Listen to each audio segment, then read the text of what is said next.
Hey guys, what's going on? This is Fred2266 here. And finally, at long last, no, sorry. My apologies, pardon me, not I. The incomparable Sayuri Kurata, who has been gathering dust for so long now, will, at long last, she got the call from Vinnie Mac saying, Sayuri!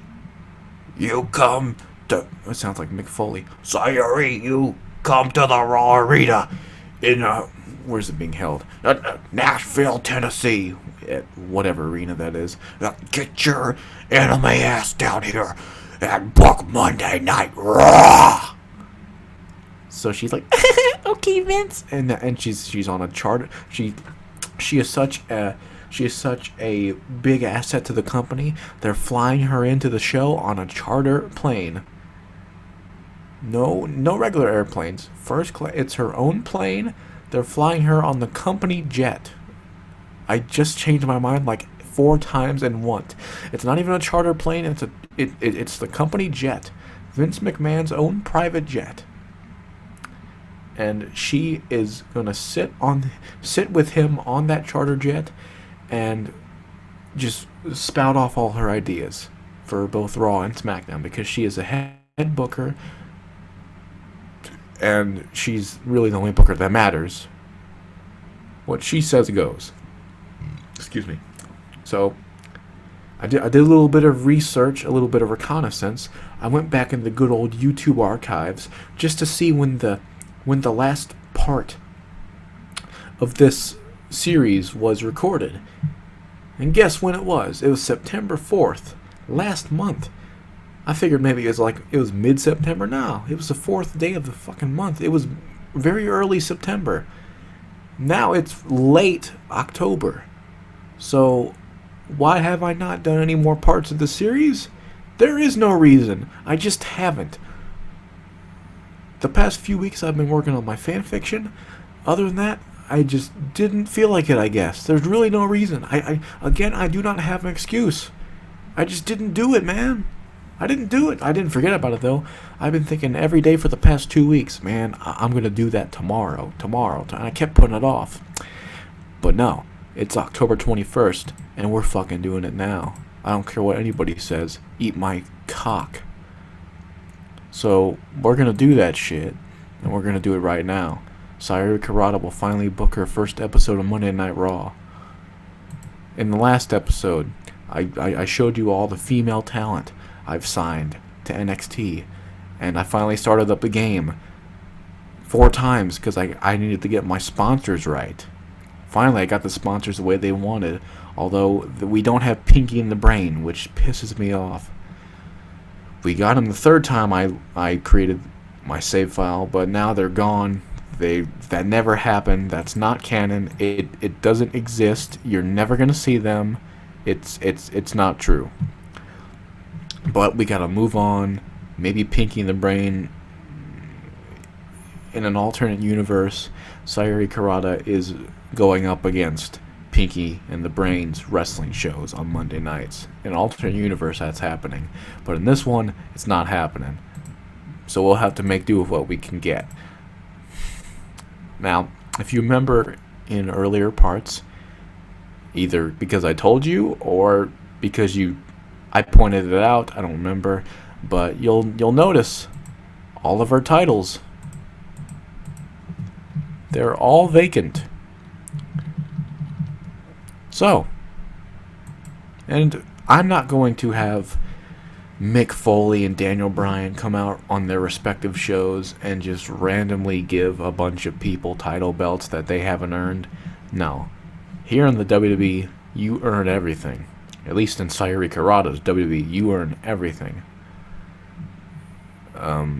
Yeah. So I had to come up with a unique, separate way to determine each respective champion. And so right now, because you're going to find out at some point anyway, I figured I would show you guys what I have in mind. How this is going to go down. I'm about to show you my top secret plans or Sayuri's, because I'm Sayuri's assistant. I'm going to show you her top secret plans as to what she's got going on for this month of Raw and SmackDown. So, first off, up at the top here, for some reason we're starting at the most important titles, because why not? Who cares? That's just how I typed it. We got, yeah, as you can see, Raw title tournament. That's right. It's, well, I already said this, but yeah, the Raw title's called that, and the SmackDown title's called the SmackDown title. We don't have no World title or WWE title because that would make one brand seem inferior to the other. It's Raw and SmackDown. So we got a tournament. We got 1, 2, 3, 4, 5, 6, 7, 8, 9. Wait. 1, 2, 3, 4, 5, 6, 7, 8. 12. We got 12 men. We got 12 men from Raw competing in a single elimination tournament to determine the first ever Raw champion. And our first round matches include Randy Orton going up against the phenomenal AJ Styles. We've never seen this match before. I thought it'd be really cool. I'm sorry. I'm way too much in the habit. Sayuri thought it would be cool to pit these two against each other. Another, well, maybe this has happened. I don't remember the last time this has happened. It might have before, I don't remember. The returning Cody Rhodes faces off with Chris Jericho. That's another first round matchup. This has definitely happened in Ring of Honor, but not on the main stage of WWE. But we're going to get it. Austin Aries versus Seth Rollins.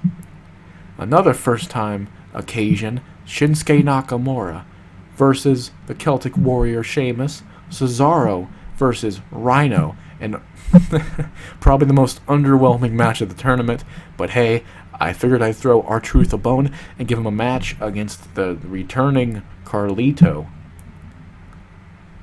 And don't you be thinking, and this not only counts for the Raw title situation, but all the titles. Don't you be thinking that you know who's going to win all these matches. Don't you dare.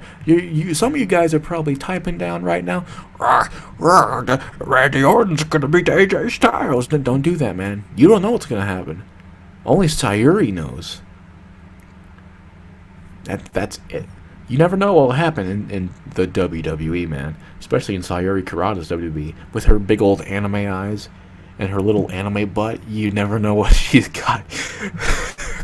You never know what she's brewing in her cauldron of chaos. I don't fucking care. So these are your matches. And know that these are not the order that they're going to take place in. So say Randy Orton beats AJ Styles and Chris Jericho beats Cody Rhodes. They are not going to be facing off in the semifinals. At least not, they may wind up, but this is not the order of the matches. I don't even know what the order of the matches will. It'll just depend on what Sayuri wants to do.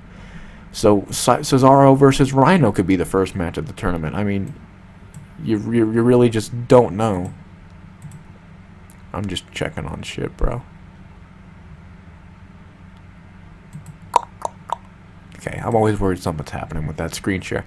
So then we move on to the SmackDown Tag title. As you can see, it says SmackDown title Battle Royal qualifying matches. See what this is? We've got 10 matches. We got 10 matchups here, so 20 men. 20 men on SmackDown are going to be competing in matches, qualifying matches to be exact, where the winner of each match will be entered into a battle royal, which will take place at... I don't know the pay-per-view. I don't know what pay-per-view is coming up. What the fuck is it? The Backlash pay-per-view. So the winner of each battle royal will be... or the winner of each match will be put into a battle royal, which will take place at Backlash. It's going to wind up being a 10-man battle royal. The winner of that 10-man battle royal will become the SmackDown champion. Pretty self-explanatory. So here are the matches. Jimmy Uso, all by his lonesome. Jey Uso's on Raw now, so Jimmy Uso's going to try to win some singles gold.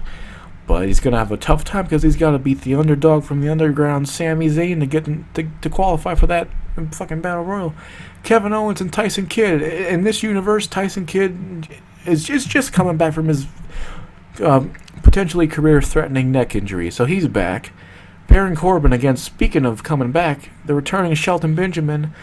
Kofi Kingston just split up from New Day against the face that runs the butthole, John Cena. Roman Reigns versus Dean Ambrose. This is a very intriguing matchup. Former Shield brethren.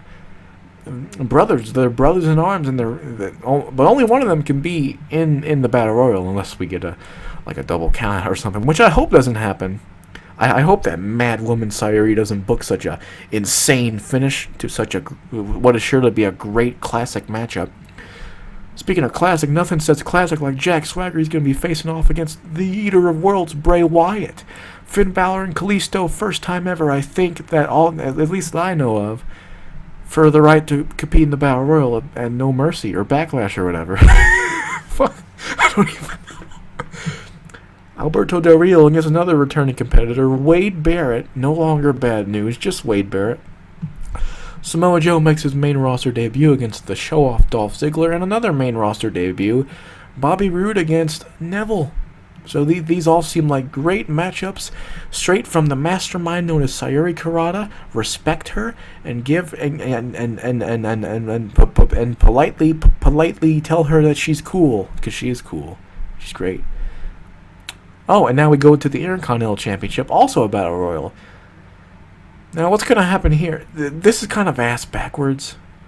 See, the losers, whoever loses these 10 qualifying matches, will be placed into another Battle Royal.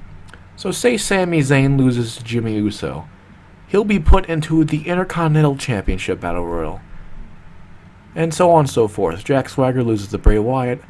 All 10 of these losers, they may not get a fight for the WWE Championship, but as a consolation prize for all their hard work and staying in there as long as they could, they'll all be placed in a match to determine the new Intercontinental Champion. So all 10 of these losers go in here. So basically they earn a title shot by losing the opportunity for another title shot. Probably kind of stupid, I don't care. It's something. It's a way of getting everybody in there. We go back to Raw, where we will find out who will become the new United States Champion. We got 3 matches here. We got The Brian Kendrick versus Jey Uso versus Apollo Crews. Tajiri versus Sin Cara versus Kurt Hawkins. And Darren Young versus Heath Slater versus Jinder Mahal, 2 halves of the former 3MB. This is also pretty self-explanatory. What happens here? The winner of these 3 matches, they face off at Backlash for the U.S. title. Very simple. These are all just qualifying matches. That's all they are. Staying on Raw now, well, at least for right now, because if you remember the women's title, we're not having co-women's champions. We're not having a Raw women's champion, a SmackDown women's champion. Because the women's rosters aren't even that big to begin with, so I think it's kind of pointless. So there's one women's title, it's interbrand, and the champion can defend it against anybody any woman on either show. So here on Raw, the Raw female competitors, we have Charlotte versus Victoria, Nia Jax versus Paige, Lana versus Carmella, Lana in her singles debut, Carmella in her main roster debut as far as this universe goes at least.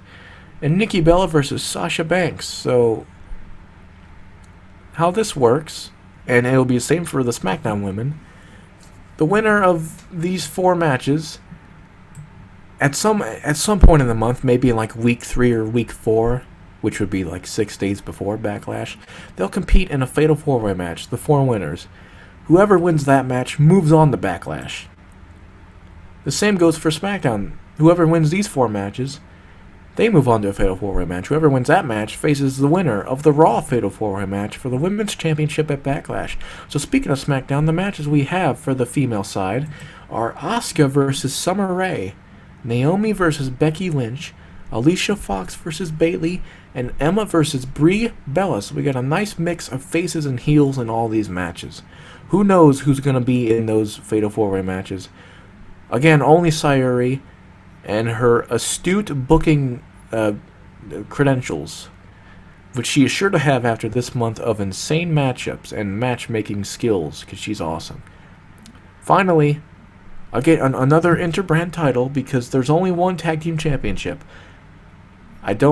Because again, the tag team roster is probably even smaller than the female roster. So we may as well just have it be interbrand. We have on Raw, the Ascension, Connor and Victor versus Johnny Gargano and Tommaso Ciampa. The Dudley Boys versus Enzo and Cass. The Shining Stars versus the one of the Wyatt, or one of the teams that came out of the Wyatt family's disbandment. Braun Strowman and Luke Harper. And two new tag teams, two debuting tag teams, are going to duke it out. And you might be confused on both of these. Big E and Ty Dillinger versus Hideo Itami and Rusev. Now, since I represent Sayuri Kurata, I can explain both of these.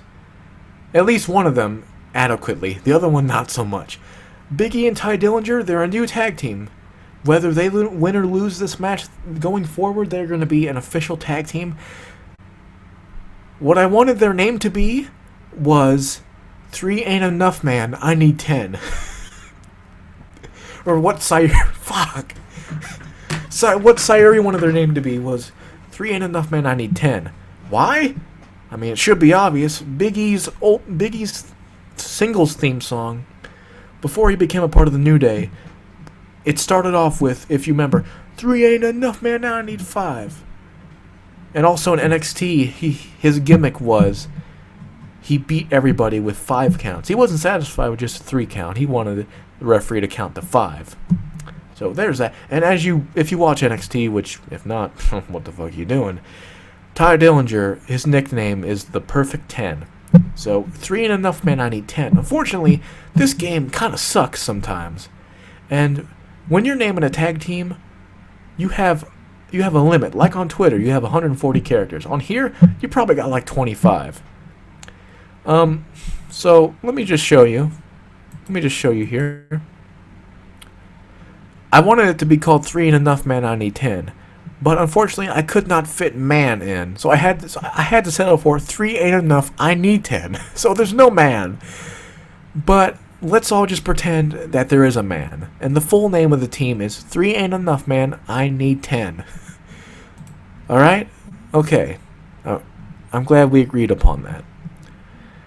Now, Hideo and Rusev, I don't fucking know. Or Sayuri didn't fucking know. Like I said, she's nuts. She doesn't have her shit together. She claims to be this amazing wrestling booker, but she kind of blows. She couldn't think of anybody else to have face off with Big E and Ty Dillinger. So she just put together the main roster debuting Hideo Itami with fucking Rusev. They don't have a team name. I mean, if they win their match, then I guess they're going to have to be forced to be a team going forward until they get eliminated, which, they may or may not.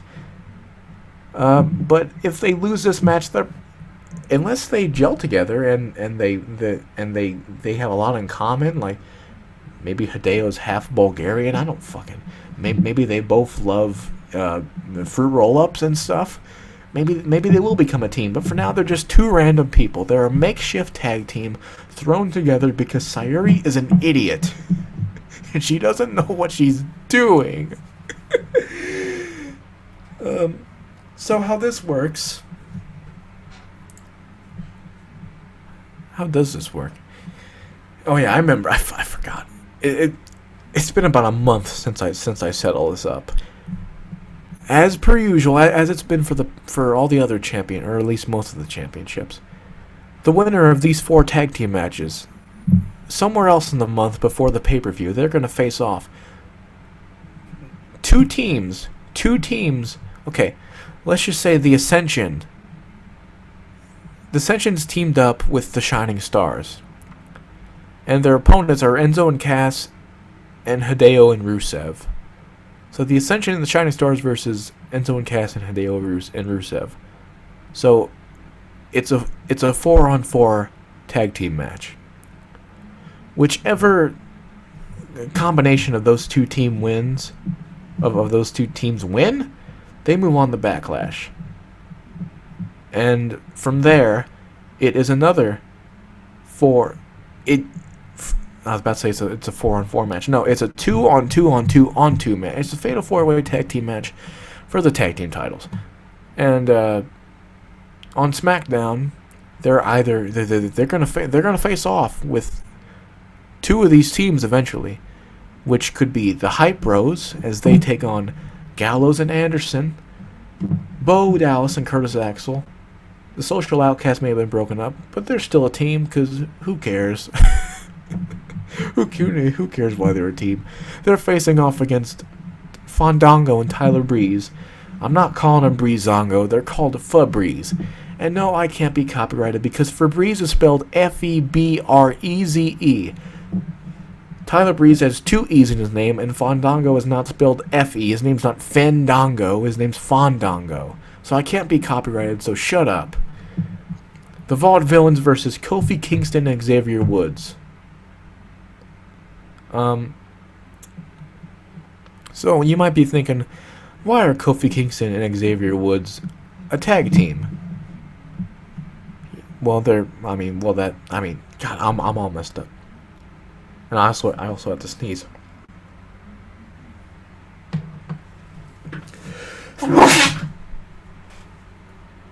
So there's that. Yes. Sorry, I have a napkin on my nose. Ew, that's a booger. Okay, that's gross.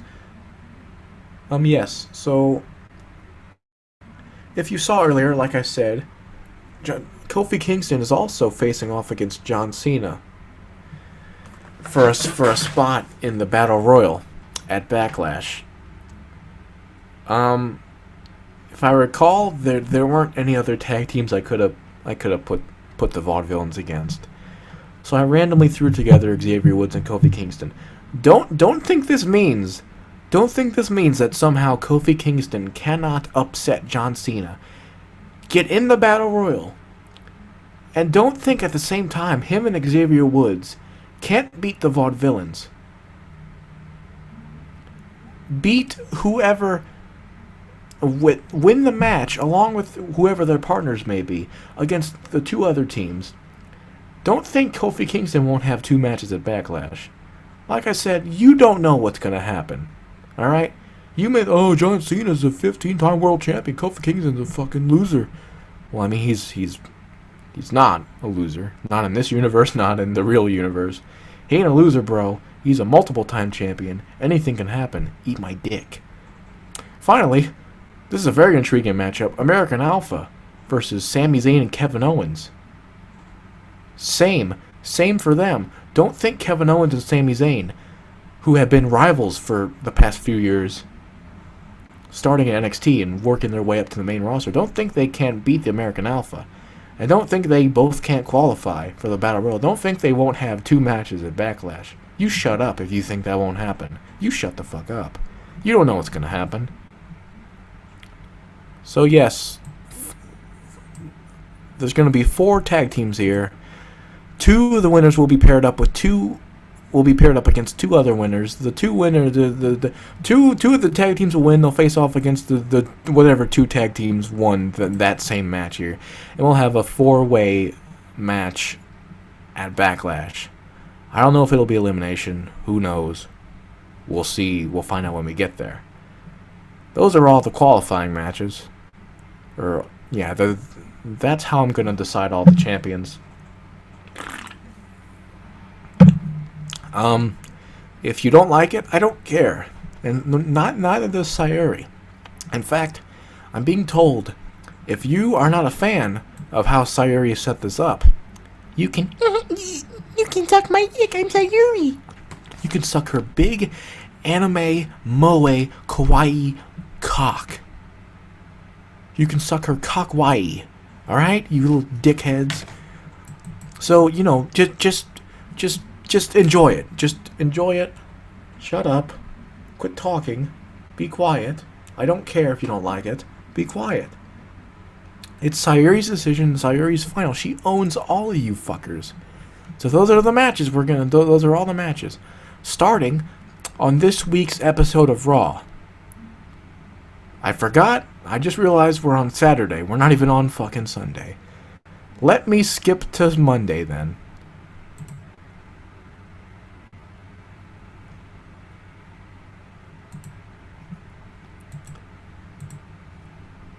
Not responding. That's not good. That is not good at all. Oh no. I don't know how long this is gonna take. Maybe I should have... Okay. Oh, what the fuck happened? Bray Wyatt has announced that he has found religion and is a changed man. Isn't that just great? Should I... Oh, I can't fire him. Great. Incredible. Oh my god!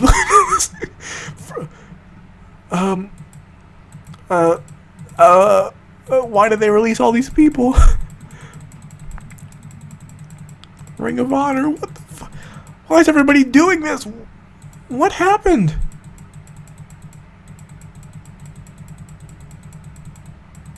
Dude, what the fuck is this shit? I didn't expect all these emails. Wait. Ah, shit. Okay, open contracts. I may have been interested in Son of Havoc and on Helico. Did I see Zach Gowen, or was I just being stupid? Sayuri doesn't give a shit about any of these people. Sayuri only cares about WWE talent, the people she can fuck with. I'm just kidding. If you've seen Canon 2006, which is the reality show that my boss Sayuri was on, you will know that she is just the sweetest human being imaginable. And yes, that was a reality show. If anybody tells you it's an anime, tell them to eat your whole cunt, because it's obviously not. Okay. That's a lot of fucking mail. I didn't want any of it, but I got it. And if I get 212 more messages tomorrow, I'm going to be very mad. Alright. Simmon to Monday, where we can finally book Raw. I'll be honest. Sayuri's pretty nervous about it. Sayuri hopes halfway through the booking process she doesn't quit because it's boring. Oh, for fuck's sake. Well, it's not as much as yesterday. AAA bullshit, CZW bullshit, Ring of Honor bullshit. What's with releasing all these people? How big are their rosters now?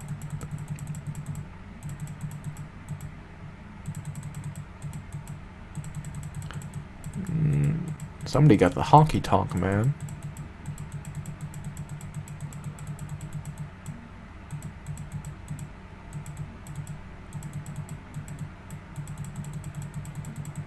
What a bunch of shit. Why am I getting all this crap? Fucking Rebby Hardy, that's bullshit. I should sign her and bring Broken Matt and Brother Nero as well. Well, goddamn, fucking Dragon Azteca Jr. Fuck you, Lucha Underground. I don't know why you did that, you shitty buttholes. Is there anything different on the internet? Because it is a new week. I don't really care. I said I would check it after every single week. Technically, we haven't gone through a week. Okay? Motherfucking Sayuri Kurata. Wait, medium? Did I really do that?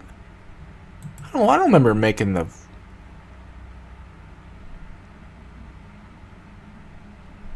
Did I do that? Huh, I guess I did. I guess I'll keep it until things get really difficult. Alright. So... And before we start, I'd like... wait, should I wait for that? Yeah, I'll wait for SmackDown because this has to do with SmackDown. So pretty much let's just jump right into it. As you can see, we have a total of up to 11 segments we can book. As it says here, we must book a minimum of 4 matches and a minimum of 8 segments overall. Honestly, I was hoping this would be bigger.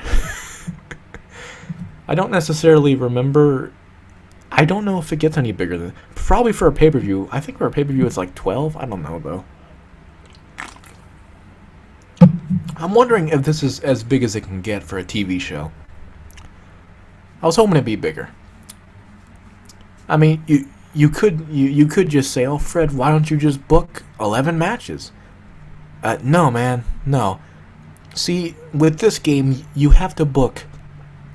You have to use your matches sporadically, and in between each match, it's probably smart to put a different segment in there, whether it be an interview, an angle, or whatever. Because I know from personal experience.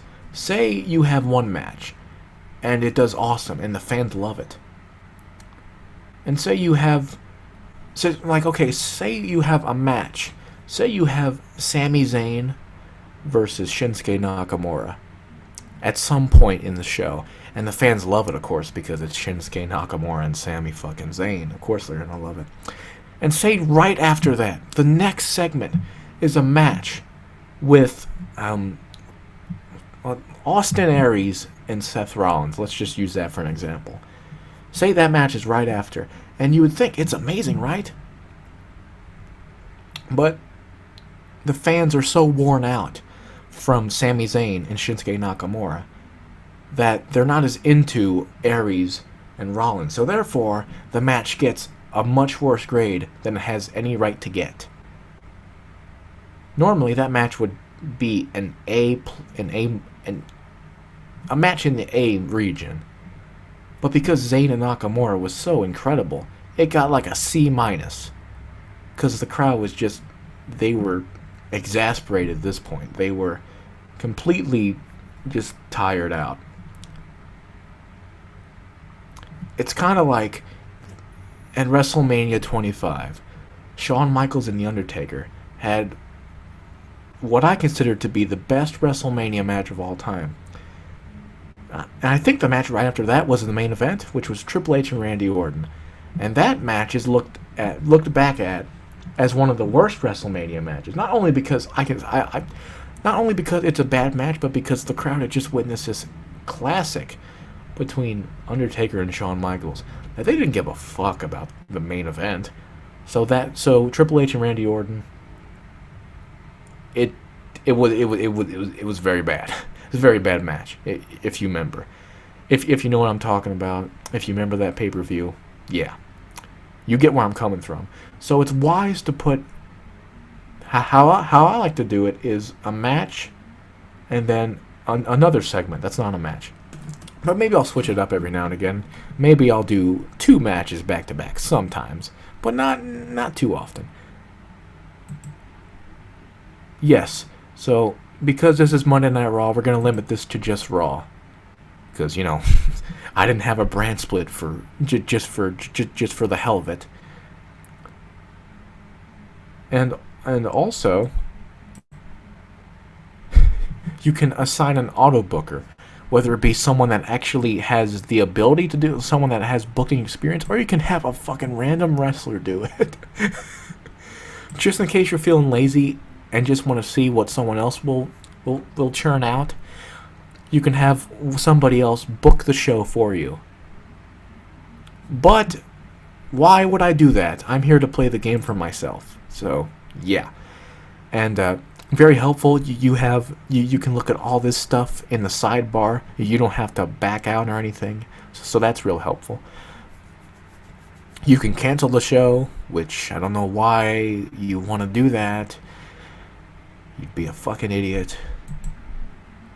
Yeah. Unfortunately, there's, you can't do anything here for opening credits. It's just the intro. So, in spirit of having an intro,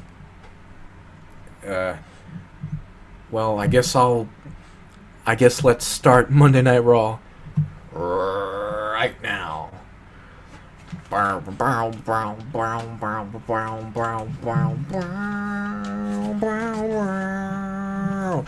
Listen up, it's not a moment to spare. It's quite a drop from the top. So how you feeling down there? Where did you think that you go? Cause everyone already knows it's 20 to 1, man. So you better run. You got got the world on its knees. You're taking all that you please. You want more? You want more? You'll get nothing from me. You're like the hay that we share. You're like the way. You want more? You want more? You'll get nothing from me. We're enemies. Enemies. Bow, wow, wow, wow, wow. Welcome to Monday Night Raw. What happened there was I started off as Grover. My throat hurt like 5 seconds afterwards, so I switched to Goofy. That was obviously the Raw opening. Enemies by Shinedown. I probably fucked it up. I don't really know the words. I did the best I could. Shut up. For SmackDown, it's going to be even worse because I don't know the SmackDown song at all. Anyway, let's get started with Monday Night Raw. I don't really have any clue what's going to happen. I'm doing this completely blind. I did not plan any of this except for how I'm going to determine the champions. Let me just look at all this shit. We're not going to have any feuds for this first month. The titles, we got all that shit. We got the Raw. Wait, no. Why would I want that? I want the Raw roster, you fucking idiot. We can have the Raw roster right here. Stats, that's pretty cool. That's helpful. Tag teams, we got that right here. Stables, we got that right here. Don't fucking look at that. Turns, oh fuck. Didn't mean to we got, okay. Alright. How come it's not the same thing for Hideo Itami? What the fuck? Managers, we got those right there. Awesome. I don't really know what's going to happen, but so we hit book, and we can choose a match, an interview, or an angle. A match, well, obviously it's a match. An interview is an interview, and an angle, there's a bunch of different angles that we can choose from, whether it be with just one person, a tag team, a stable. You'll see as we get into them more. I don't even know what I want to do. Or what Sayuri wants to do. Sayuri's very, very, she's very fucking, what's the word?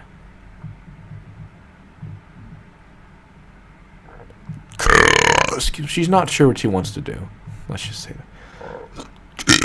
Excuse me. Let's see what authority angles will give us. Excuse me.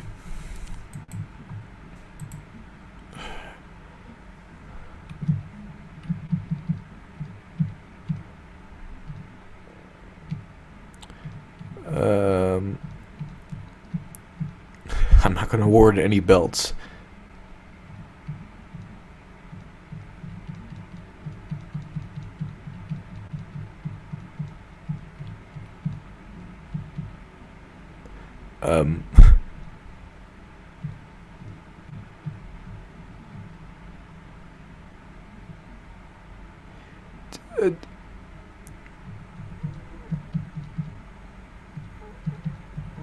Shit.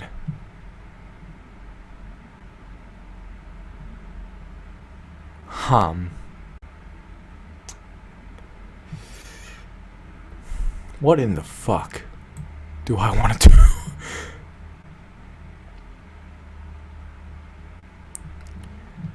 I never said this would be quick, guys. This honestly might take a while.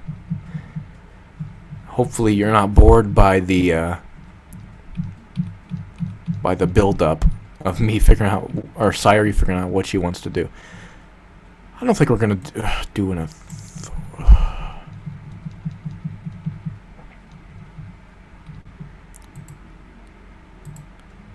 I mean, obviously, it's just like in real life. Mick Foley's a GM, Stephanie McMahon's a COO. JoJo. No. No.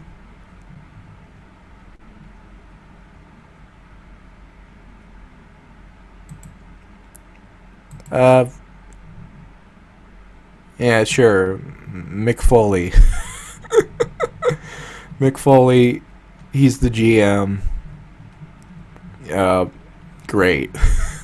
In case you didn't fucking know, he's in charge of this whole shitty ass show. So that's cool. And, well, let's just pretend he comes out and he introduces our first match of the night. Which, let me look at this shit. What do I want it to be?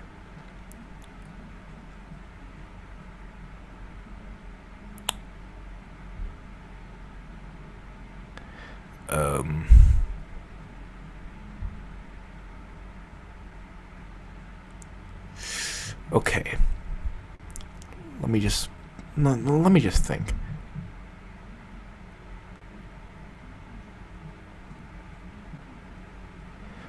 So right off the bat, we're gonna have a match in the Raw title tournament.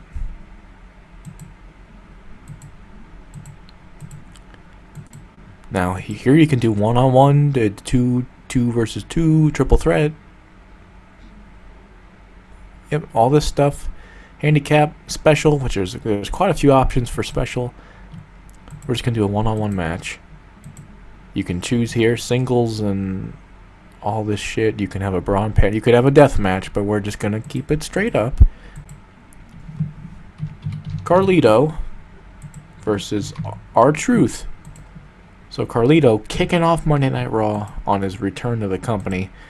Oh sure, let's just say fuck that and give them the Raw. Let's make this a Raw title match right now. So yes, you choose what wrestlers you want. You choose if you want a title to be on the line. What would be the point of a fucking draw? And here you choose your winner. It's very simple. And yes, I'm showing you guys this as it goes along. I could have just, did the intro to Raw and then cut and then like end this stream, book the show and make another stream, come back and show you guys what Sayuri booked. I'm not going to do that. I'm just going to straight up just go with it. Just show you guys the ins and outs of booking. Because you're going to find out anyway. It's not really that exciting. I mean, it's a fucking wrestling simulator. You don't have to be on the edge of your seat waiting in anticipation. It doesn't matter if I show you what happens. So, who I want to win is Carlito. I don't want fucking R-Truth to be in contention for the WWE title. I think Carlito probably could have been a world champion when he was in WWE. I'm not saying he's going to win this tournament. He might. Who knows?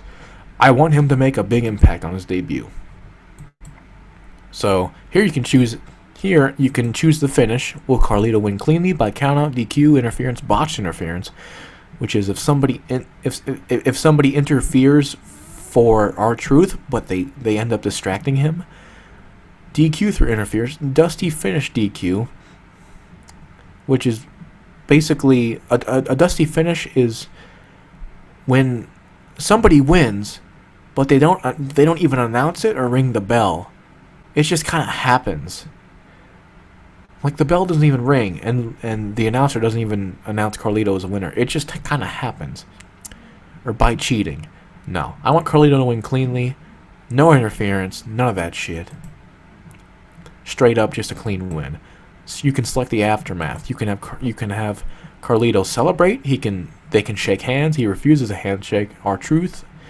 Carlito cheap shots after handshake and vice versa. Brawl to the back. R-Truth attacks the referee. He has a temper tantrum. Carlito runs away. R-Truth runs away. He cries after losing. R-Truth gets revenge. Carlito beats R-Truth down.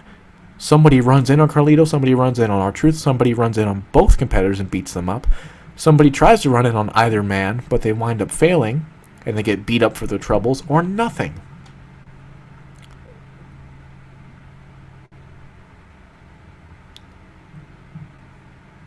We'll go with Carlito cheap shots after a handshake. And here we select the purpose, which basically we select why we did this. Why did we want Carlito to win? And not only why do we want him to win, but why do we want him to win in the fashion he did? To put Carlito over, to put R-Truth over, which I don't know why you'd even pick that. I don't know why you'd put...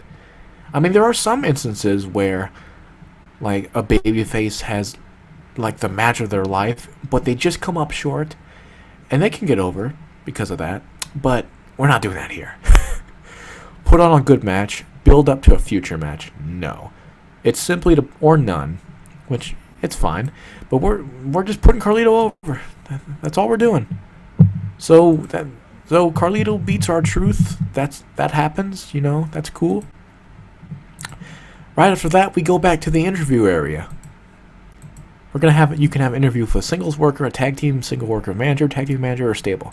We're gonna have just an interview with Shinsuke Nakamura.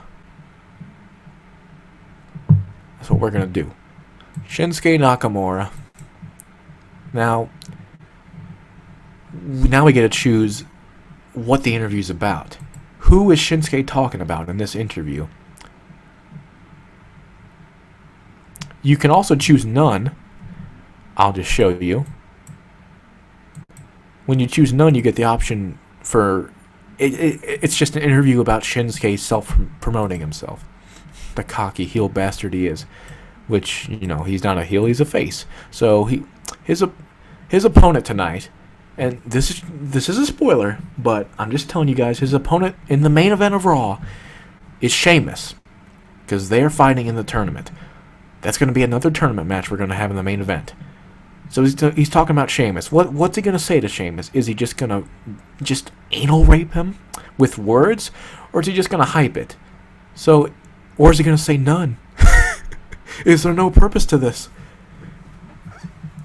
Does Tom Phillips just say, I'm here with Shinsuke Nakamura. Shinsuke, tonight in your debut, you're facing off with Sheamus. And Shinsuke just nods and says, yeah, Sheamus. And then he walks off. That would be none. Verbal attack would be, I beat Sheamus up, he's fucking stupid. And to hype the upcoming match would be, I'm the king of strong style, Sheamus the Celtic Warrior, we're gonna have a great match. So which one? It's just gonna be hype. It's just gonna be Shinsuke hyping up the match. Then immediately after, like right when the interview ends, we're still in the interview area. Let's just pretend.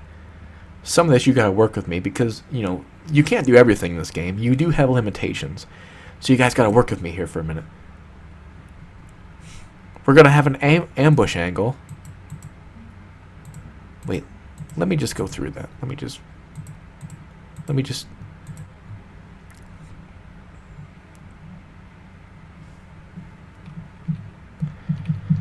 just looking at all this shit.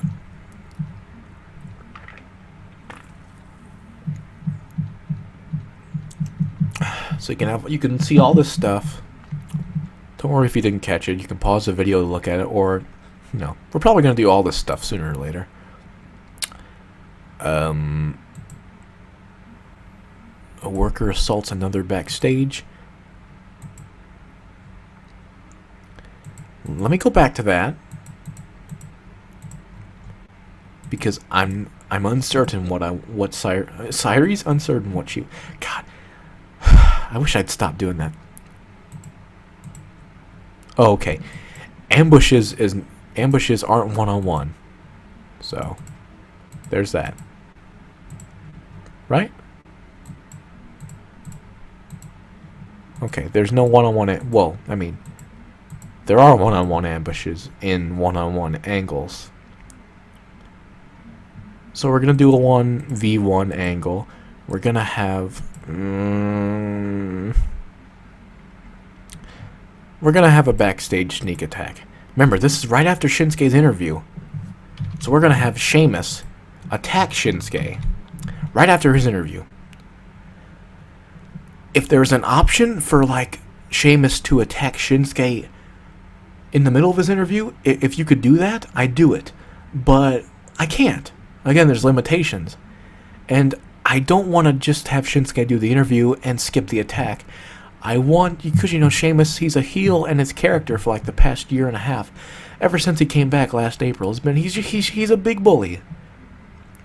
And also, if you remember, a few months ago, when Apollo Crews debuted, Sheamus was all about beating people up from the new era. Well, Shinsuke technically represents the new era. This is his debut on Raw, and he's gonna show Shinsuke that, hey fella, you shouldn't have taken this match. It may be an opportunity to fight for the Raw title, but if you're facing me, then it's not worth it. You should have just stayed home, fella. He's gonna teach him who runs Raw, basically. Yeah, so we're gonna have that. Oh God, we're just about almost halfway done with our show. It kind of makes me sad, but hey, whatever. That just means we gotta, just go. And we're gonna do that. Let me fucking see here. We're gonna have a match. We're gonna have a tag team title qualifying match. But which one do I want to do?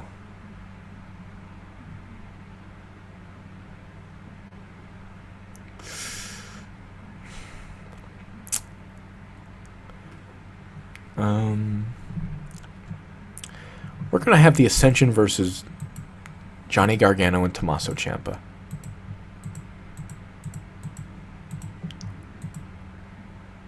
And you can... There's not nearly as many options for tag team special team matches as there are for singles matches, but that's okay. I mean, what are you going to do? Have a tag team last man standing match? That's dumb. So we're going to have Connor and Victor Rise, excuse me, versus Johnny Gargano and Tommaso Ciampa, aka Team Do It Yourself. No title match. There's only one title they could fight for. So who's going to win this match? Who is going to move on to, the match later in the month with that's going to decide who's moving on to Backlash. Fuck off. Okay, so here we can pick. Obviously it's a tag team match, but here we pick who gets the winning fall and who is the one that's pinned. And we're gonna have Tommaso Ciampa pin Connor. I don't want the fucking Ascension to beat Gargano and Ciampa, one of my favorite tag teams currently going today. You think I'm gonna have the fucking Ascension beat these guys? No, get the hell out. Get the hell out. But for what it's worth, they didn't get squashed. This match probably goes like 10 minutes. Let's say that. That's not a squash. So we can choose here if we can choose between one person or two people running like a tag team. Same thing as the singles match. Oh, we could also have opponent miscommunication. So say Victor and Connor just like run into each other and Tommaso rolls Connor up because they're stupid. Not gonna have cheating. Gargano and Ciampa are faces. We're just gonna have a clean win. Another clean win. Now we can have a run-in, but I don't think we're gonna do that. DIY celebrate. They get revenged. They brawl to the back. Somebody can run in on just one of these guys. They can run in on the whole team itself. Both teams.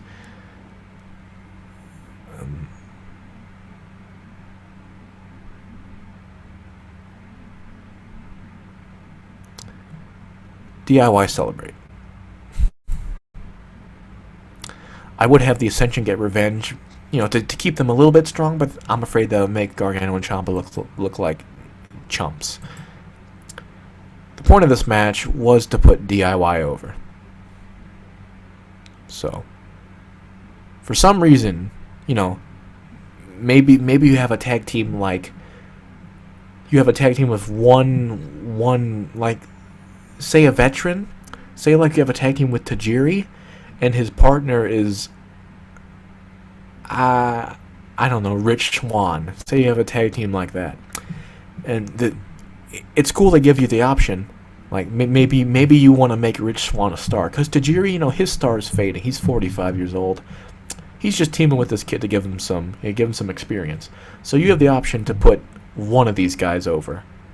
Of course, the point of this is to put DIY over, not just one of them. That's dumb. I'm not doing that.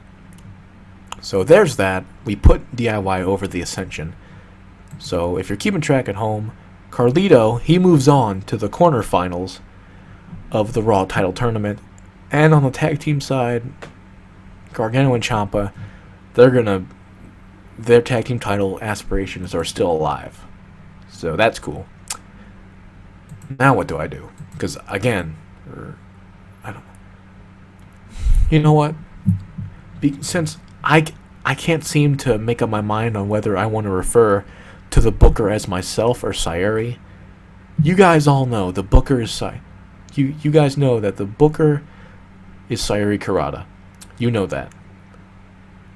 Right now, from this point forward, I'm gonna keep saying my or I. Because I keep saying I and it's pissing me off because I want to say Sayuri. I'm not used to that. So I'm going to stop with that. Let's just look at it. Let's look at it like me myself am legitimately Sayuri. Say I'm Sayuri sitting in my mansion, because obviously Sayuri lives in a mansion after she starred in the widely successful Canon 2006 reality show. She's a rich fucking whore. So she's sitting in her mansion, talking to herself, going over what she wants to do for these shows. So from this point forward, let's just pretend I am Sayuri. I'm talking to you right now as Sayuri. I'm not Fred2266. I'm Sayuri. I'll probably break the fourth wall here and again, but when I'm booking these shows, I'm Sayuri. I'm doing this so I can say I without getting mad at myself, because if I say I, then it makes sense, because I am Sayuri, and Sayuri's the booker. So, okay, do you feel me? I'm going to stop with the Sayuri stuff, because Sayuri doesn't talk and... Wait, whoa. Wait a second. Didn't... I may be making this up, but didn't Sayuri talk in third person in Canon 2006? This is a weird Google search. Didn't Sayuri talk in third person? I really don't fucking remember. Sayuri always addresses herself in the third person. Let me read the rest of that. Everyone watching this is like, what with this? Why are you going to a fucking anime wiki site? You're supposed to be booking Raw, you douchebag. I know, but something came to me. Due to an event in the past, she addresses herself in the third person. She can only see herself from a third person point of view from then on. She did not... Okay, I remember now. I was just about to say, it makes sense if I say I, because I am Sayuri, but Sayuri spoke in third person. Sayuri did call herself Sayuri. So never mind that. Even though it's going to be frustrating, I'm going to try my best to continue to address myself as Sayuri. Okay? I still am Sayuri, don't forget that. But Sayuri talks in third person. So I'm going to do my best to refer to myself as Sayuri. That's so cool. I forgot about that. I haven't watched Canon since January or February of this year. So I completely forgot about that. So, I'm Sayuri. What am I going to do now? What is Sayuri going to do now? Do I want to interview? Who would I interview? Would I interview Gargano and Ciampa after their victory? That seems like a reasonable thing to do. But do I want to? I don't know. Oh, it's cool. I can also access the notepad from here. That's cool. I think I want to have a women's match up next. Do I interview one of the women? Also, who's it gonna be? I need to figure out what... It really doesn't matter what women's match I have.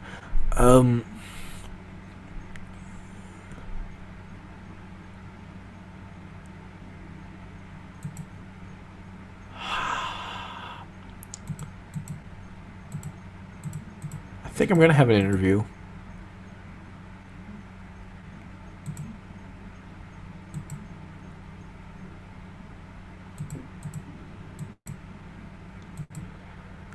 And it's gonna be...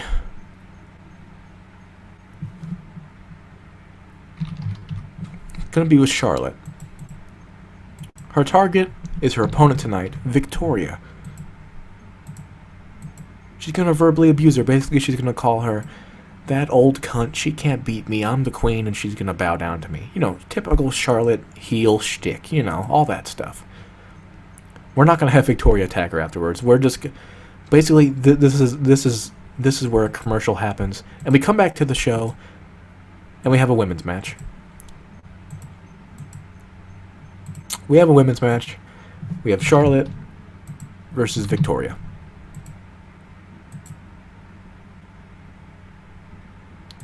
No title on the line. There's only... Oh, wait. I forgot. Women can hold male titles. This might seem like a shocker. I'm going to have Victoria win. So that makes Charlotte look like a complete idiot. Which is not what I'm going for. No, Victoria, she's a veteran. She's 45 years old. I think in that Fatal 4-Way match, whether she wins or loses, whoever her opponents are, they're clearly going to be a lot younger than her. And they're going to gain a lot of experience by fighting against a grizzled veteran like Victoria. Now, this is a heel versus heel match. Victoria is a heel too. So I could have her cheat. But I think I'm going to give her a clean win. Victoria's going to win cleanly with the Widow's Peak.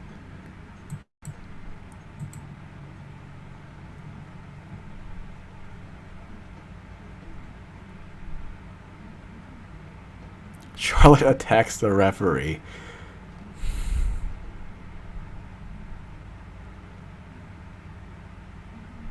Do I want to have a run-in? Who would it be? Nia Jax, perhaps?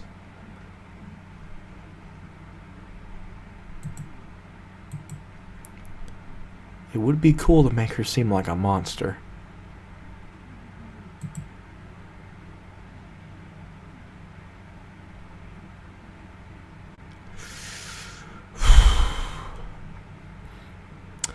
I hope this doesn't diminish Victoria's win.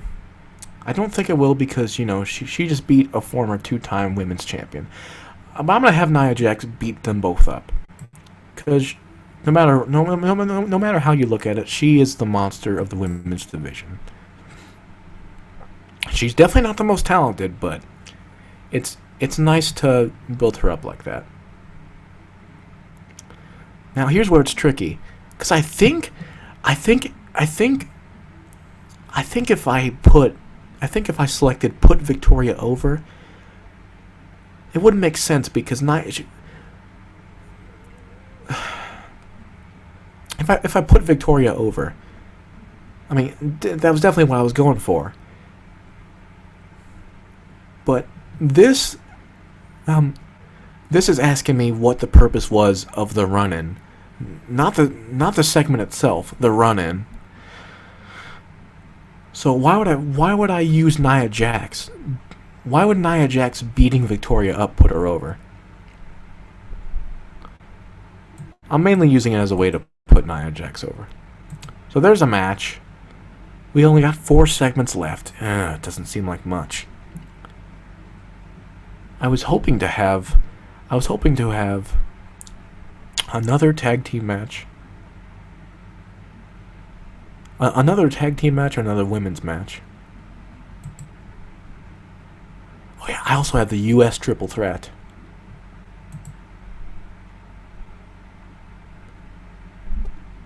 You know what? This might be a bad idea. But I'm going to have 4 matches back to back to back to back. I know I have 4 weeks until the pay-per-view. But I feel like I need to knock... I feel like I needed to get at least 1 tournament match, 1 tag team match, 1 women's match, and one qualifying match for the U.S. title. I feel like if I do that, I'm off to a good start. So I'm going to book 4 matches back to back to back to... God damn it. So do I have another tag team match or another women's match?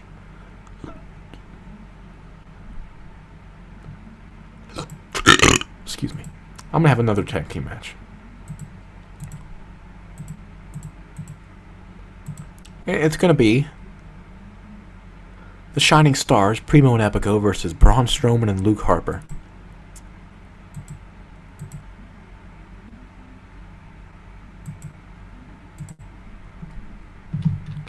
Braun! But in this universe, Braun is not Braun! He's just Braun. He's just a former member of the Wyatt family. Him and Luke Harper are disciples of Bray Wyatt who unfortunately got split up from him and Eric Rowan. But now they're doing their own thing. They're going to wreak havoc upon the tag team division.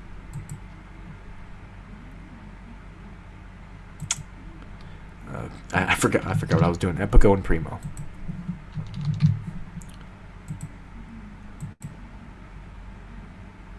Oh yes, Harper and Strowman's tag team name is Desolation and Destruction. Because if you remember at around, Braun Strowman debuted the night after SummerSlam last year. I think like the week after, Bray Wyatt cut a promo where he called himself the new face of fear. He called Braun Strowman the new face of destruction, Luke Harper the new face of desolation, and Eric Rowan the new face of vengeance. So I named Harper and Harper and Strowman's tag team name Desolation and Destruction. Now you might be asking, where's the "and" symbol? I don't fucking know. This didn't just happen. It's been like this since I named them that. Apparently the "and" symbol doesn't work on this game. It replaces it with a space and a little underscore bullshit. But just know, and I don't feel like typing out the word A and D. In fact, that might not fit. That might be the reason why I had to use the "and" symbol. I don't remember though. But just know that, to just pretend their name is Destruction. Desolation and Destruction, not Desolation underscore Destruction. That's dumb.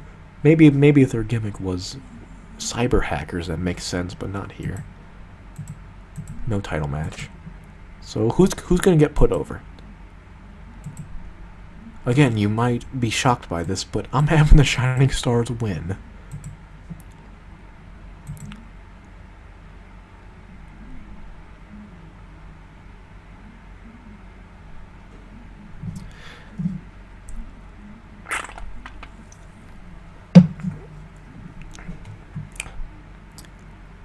I'm having Primo win by DQ through interference. Who's interfering, you might ask? Carlito. Why? Because, baby, this is the formation of the trio known as the Shining Stars, man. I got you. Sayuri got you. Carlito, Primo, Epico, they're freaking related, man. They're all clones. They're all clones, you silly people. Why wouldn't they be together, man? In real life WWE, the Shining Stars suck. And if you listen to my favorite podcaster, the Solemn Monster Sounds Off, many months ago when the Shining Stars first debuted, he brought up a great idea. He said, because at that time rumors were swirling that Carlito would be returning to the WWE to partake in the new brand split. He would be on the Raw brand, which of course it never happened. Who's to say it won't? But it hasn't happened yet. And this was a few months after the Shining Stars debuted, and the Solemn Monster was saying, this team sucks. They need something better. They need something more to get them over. Who better than Carlito? He was an established star. He was over. He was popular, whether he was a heel or a babyface. He was a great character, a great wrestler, a great gimmick. Why not put him with the Shining Stars? He might be able to get them over. Because nothing else will, because they're Primo and fucking Epico. And no one cares about them. So make the audience care by giving them Carlito. So I'm taking the Solemn Monster's idea. Credit to him. I'm doing it in this fucking wrestling simulator. So basically all Carlito does, he runs in and he slaps Primo. Yes, he just slapped his brother, but it's, Primo took a bullet, because in the end, the Shining Stars won. So yeah, you bet. I mean, if I was Primo, and a championship match was at stake, yeah, you can kick me in the nuts. I want that title shot. So after this, 3-on-2 on the Shining. No, man, no.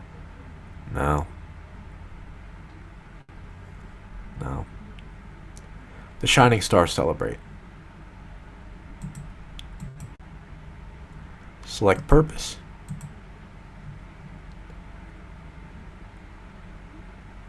Put the Shining Stars over.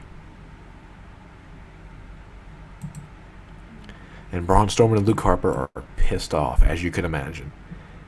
They're mad, but hey, it keeps them strong because they didn't lose by pinfall. Because who really thinks the Shining Stars could beat them by pinfall? It's smart, man. The Shining Stars are heels, so are Harper and Strowman. But the Shining Stars are cowardly heels, man. Just like Carlito was when he was in the company, man. It makes sense, doesn't it? You bet it does. And see, I had this plan the whole time. Carlito in the Shining Stars. Yeah, baby. What the hell else? Damn. So, we have Carlito. He's moved on. And we're going to update this right now. We're going to update this. Carlito versus... We don't know his opponent yet. So, yeah. We're just going to keep that there. The women's title qualifying matches. Victoria versus Meh. Tag team. We got the Biggity Boos versus the Biggity Boos.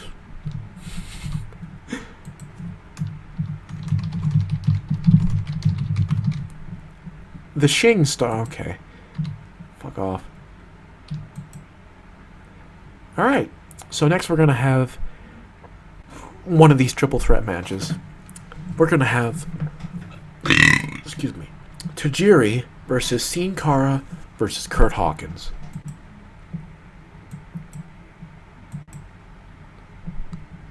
Three veterans, really.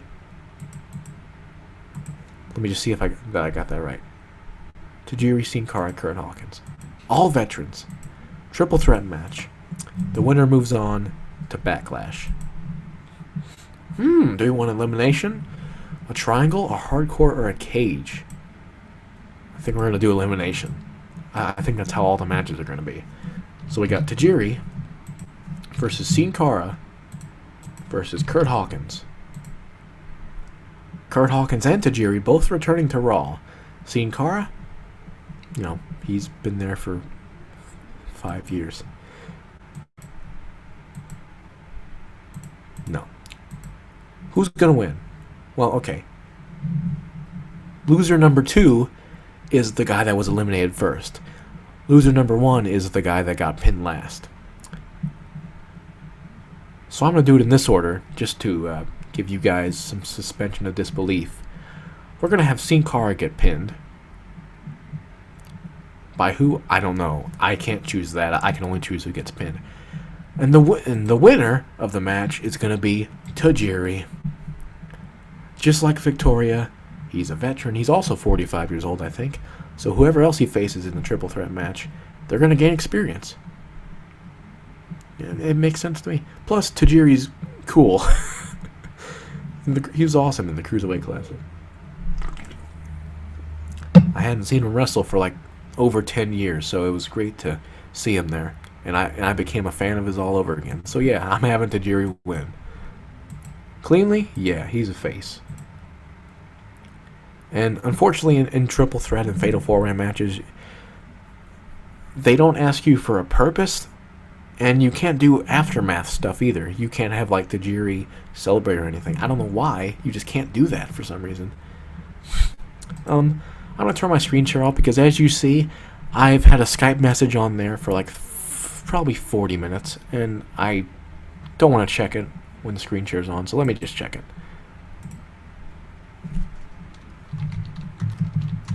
It's just my girlfriend. I'm not going to tell you what the message was. It's none of your business. I just thought I'd check it. Sorry about that. We're back on Raw. Raw rolls on. Raw rolls on next. So we got 2 matches left. I'm debating, should I have another tag team match or another women's match?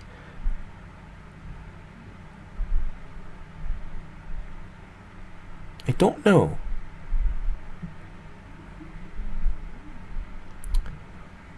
Or should I have another... Actually, I think I should have another Raw title tournament match. And I think I should do that because, well, the tag teams only have... The tag team and women's matches only have 4 matches. The Raw title tournament has 6 other ones. Or sorry, 5 other ones. Plus, it's a tournament, you know. It's not like the women's and tag team matches where you win one match and you automatically move on. No, the tournament... I think the winner of this tournament would have to win, like, what, 4 matches? And I have to establish what the finals are going to be by 6 days before Backlash. So I think I have to do another overall, I'm going to be doing... Well, wait. In the main event, I have Shinsuke and Sheamus.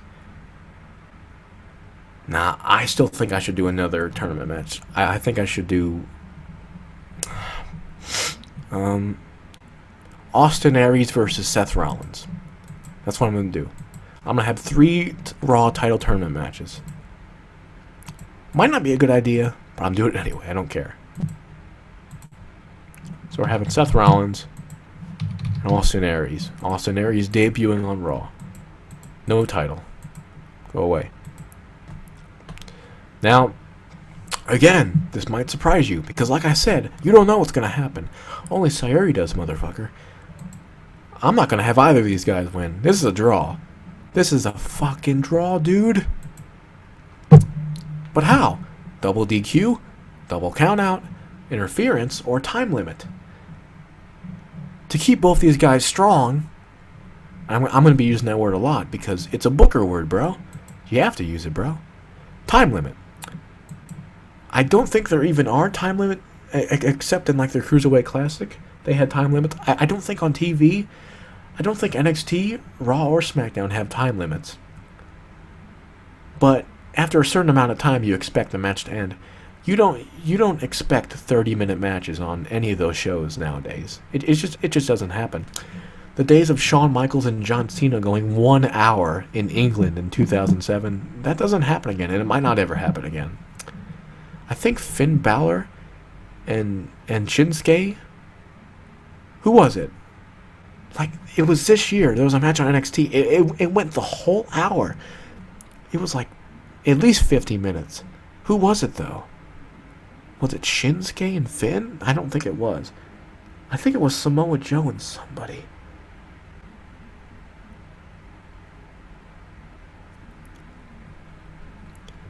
And it was a great match. It was fucking awesome.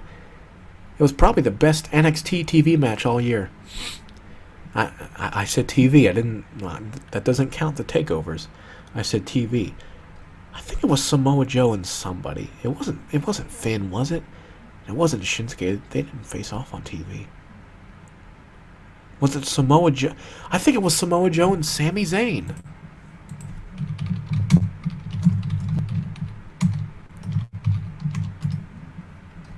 Yeah, it was a 2 out of 3. This match ruled. Yeah.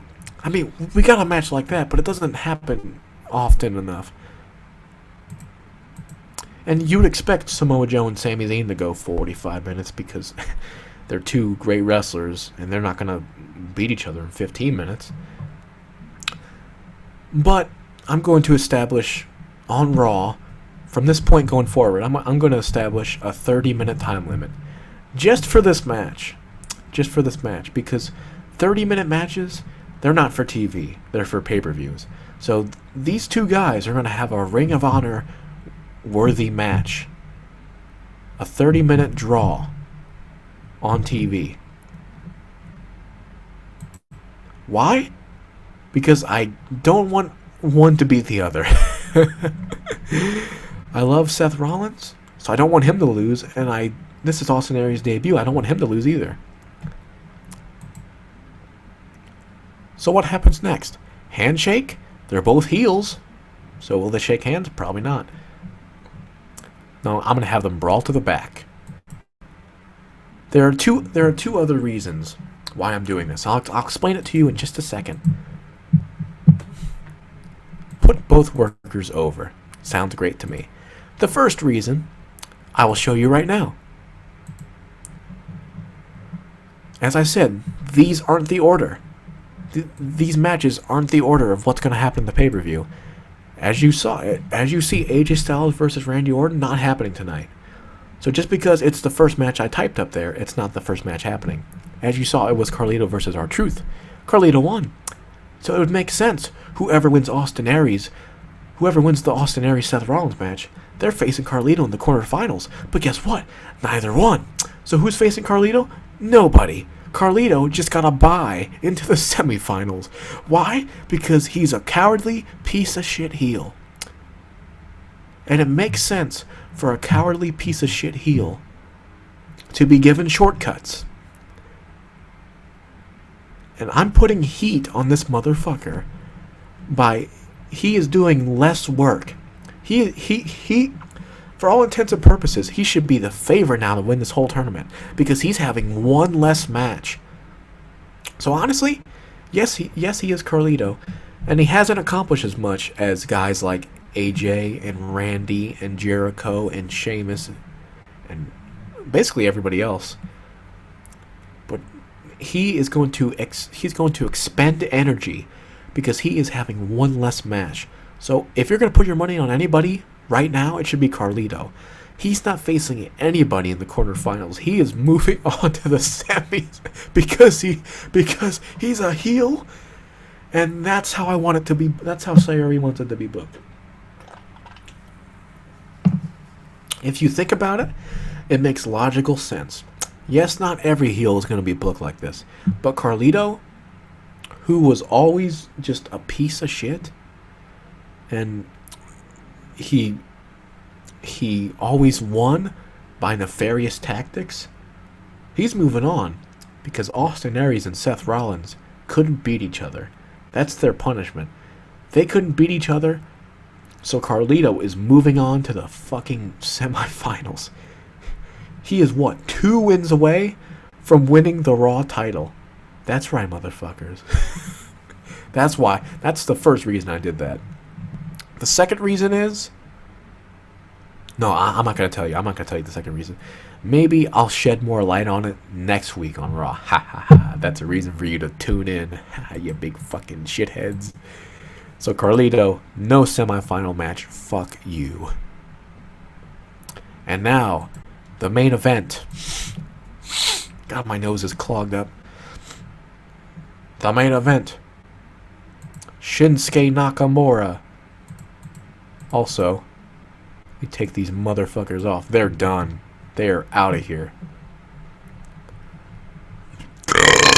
Excuse me. Excuse me. We have 9 people left in the tournament. Excuse me. I can promise you, no other match in the tournament is going to go to a time limit draw. That's the only one. That's the only time. That might be the only time I ever do that finish. Sheamus versus Shinsuke Nakamura. Actually, the more I think about it, this match would be fucking awesome. I hope this match happens when Shinsuke gets called up to the main roster, keeping in mind that he actually fucking wins. If Sheamus wins the match, even by countout, I don't care. No, I only want this match to happen if Shinsuke wins. And speaking of Shinsuke winning, he wins here. Because he's Shinsuke Nakamura, and I'm not going to have him lose to Sheamus on his debut. Nothing wrong with Sheamus. I don't think he should be challenging for the world title anymore. I like him, though, but he's not beating Shinsuke Nakamura. Plus, it tells a nice story. Earlier in the night, Sheamus attacked Shinsuke. He tried to injure him to take him out of the tournament. So just like Carlito, he would also move on in the tournament. But no, Shinsuke fought back, and he beat Sheamus because he's cool, and he's the king of fucking strong style. Strong style. So he wins cleanly. He's not winning any other way because he's Shinsuke. He pinned him right after hitting the Kinshasa. Now what? Now what do I do? Sheamus is a heel, so he's not going to handshake him. And I don't want him to beat him down because I want Nakamura to be standing tall. So Shinsuke celebrates. Shinsuke celebrates to close out Monday Night Raw. Sure, I guess the point of it is to debut Shinsuke Nakamura. Even though he technically already debuted earlier, he had a fucking interview. That's okay though. The game doesn't recognize that. So, by and large, I think this is a pretty good show. I think this show, I hope it gets a good grade. I think it will get a good grade. I'm gonna guess it's gonna get 84. That's my guess. Sayuri is confident that this is a good show. So, I guess we'll find out. Are you sure you wish to start the show? So, as you can see, this is going to be the results section. Each segment is going to be graded by a man named the Scotsman. We kick off the show. Our announcers are Michael Cole and Tom Phillips. This is an angle. Mick Foley comes out from the back. He takes the microphone and makes it clear that he is in a position of power within this company. Short and sweet. Now, naturally, he said way more than that. That's just a quick synopsis of the promo. In real life, he probably would have talked for like 20 minutes. Overall rating, 83. That's what, a B? That's pretty good. Next. Carlito versus R-Truth. It's a one-on-one match. Am I really going to read all this? Carlito. Back heel kick. R-Truth walks into a face crusher. He's in trouble. Here it comes. Backstabber. 1, 2, 3. It's finished. R-Truth offers a handshake to Carlito, and he accepts it. No! Carlito levels R-Truth with a cheap shot right hand. He spins R-Truth around. He hits the backstabber again. R-Truth has been floored after the match. Overall rating, 69. Crowd reaction, 70. Match quality, 68. So I think 70 is a C minus. The other two are D pluses, which isn't that good. But these guys aren't really the best wrestlers, so what do you expect? We have an interview with Shinsuke Nakamura. The Scotsman went backstage to get a beer. Or he went downstairs to get a beer. What an asshole. When I came back, he caught the end of this interview. I think he was on hype duty tonight, this time for a match with Sheamus.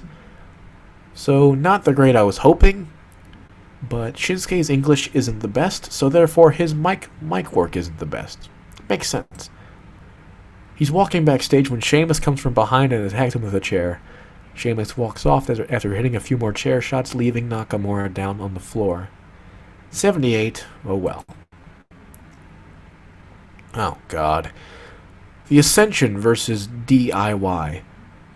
Ciampa gets smacked around like a bitch. Alright? Bonzo Gonzo or something like that. Spear. Ciampa has Connor down on the canvas. Bridging Fujiwara armbar. Connor taps out. DIY remain in the ring celebrating their victory. The best match of the night so far, 79%. The crowd wasn't into it as much because, Gargano and Ciampa are new. They're not as over as other people on the roster. That just makes sense. Overall rating, 70. Charlotte's backstage. I do her. Okay. Went downstairs to get another beer. I guess the Scotsman is not about talking. Scotsman does not like when people talk. She was talking trash about Victoria. I think. He doesn't even know. So we can't really trust this guy. But we do know that Charlotte gained overness from this segment. So she's over now. Who knows how over, but she's over. Oh shit. The referee is knocked down. What? Delayed brainbuster suplex. Charlotte held that one on for ages, so she's showing off her power. Jumping powerbomb to nearly kill Charlotte. That was incredibly brutal. I love that move. All wrestling fans do. Hammerlock. A Widow's Peak. A hammerlock followed by the Widow's Peak. Great setup. Nia Jax has a chair. Charlotte turns around and takes a brutal shot to the head. Victoria's next to take a hard shot. Jax has demolished everyone. Charlotte lost overness from this match. I don't know why. Victoria gained overness. Fuck. Well, I'm glad Victoria gained overness, but Charlotte literally just lost the overness that she gained in the prior segment with the interview. This is the best match of the show so far, but the crowd wasn't really into it. I don't know why. They just weren't.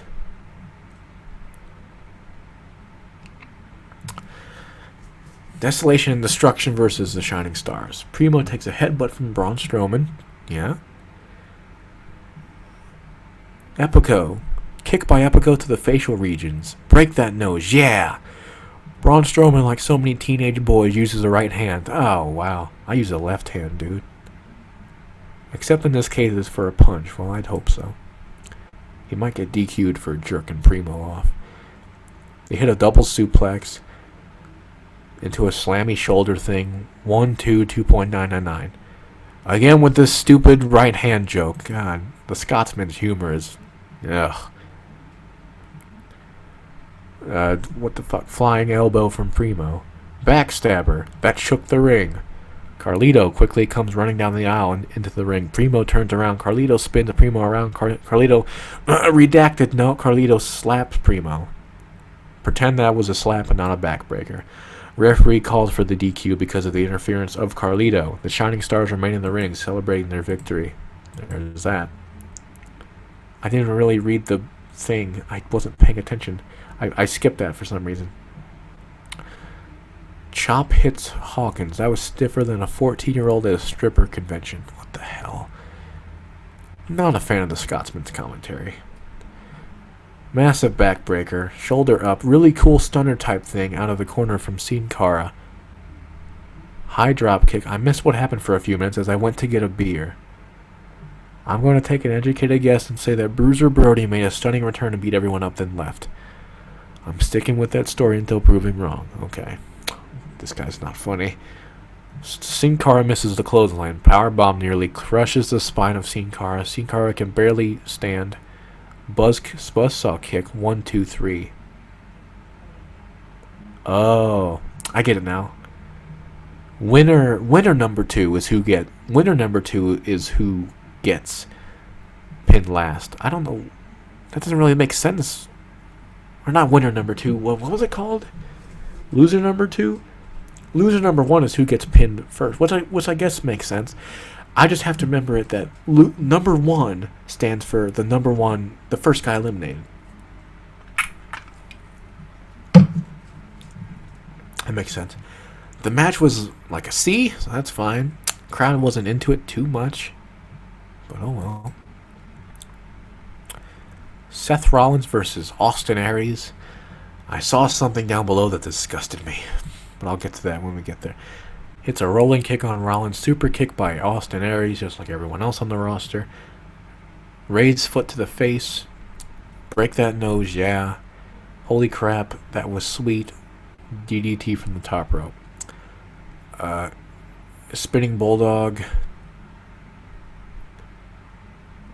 Back heel kick off the second rope. Aries goes down. The bell rings, and this match has come to a time limit draw. I don't think the fight is finished.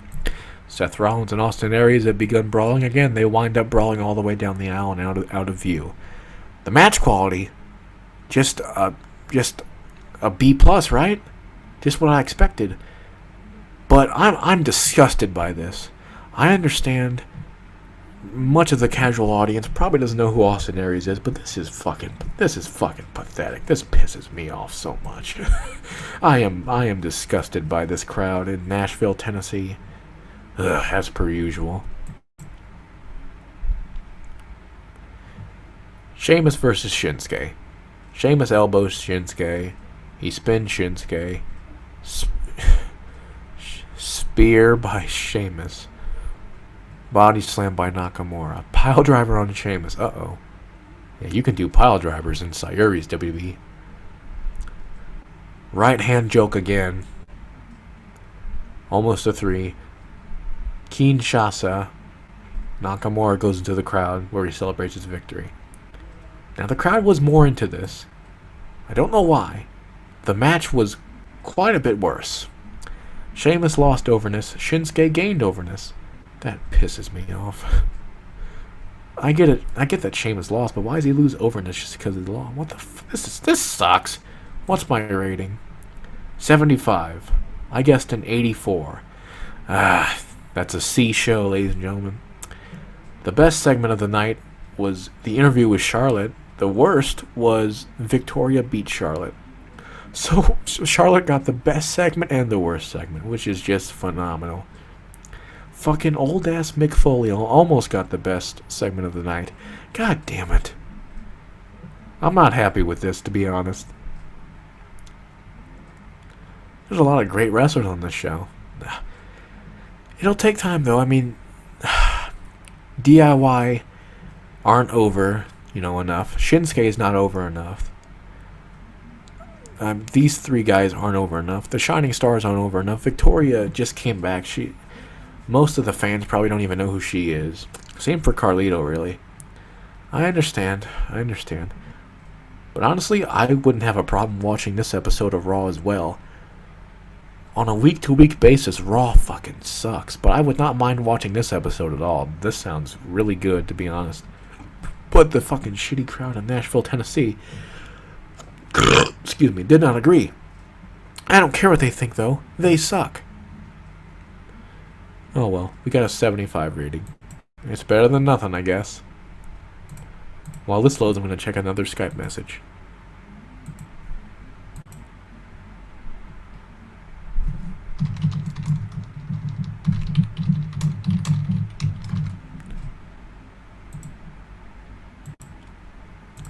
Sorry about that once again. I hope that we're back.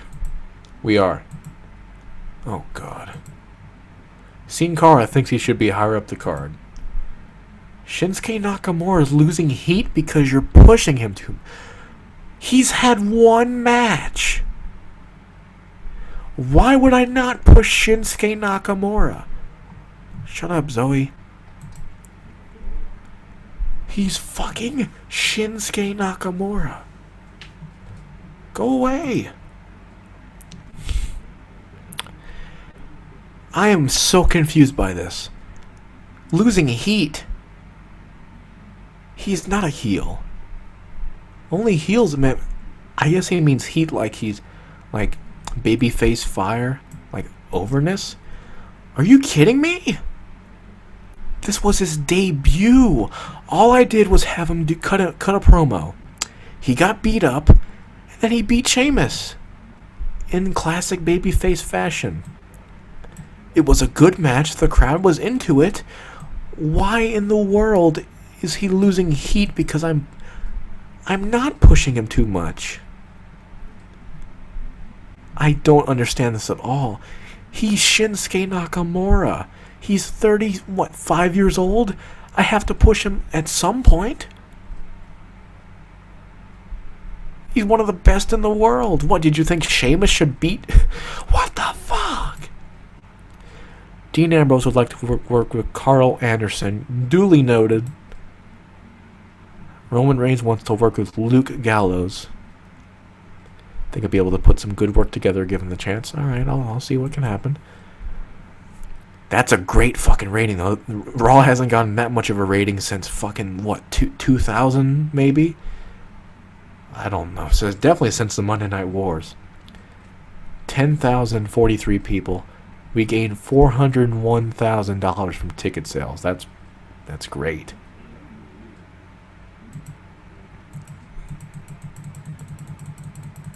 And then all this shit I don't care about.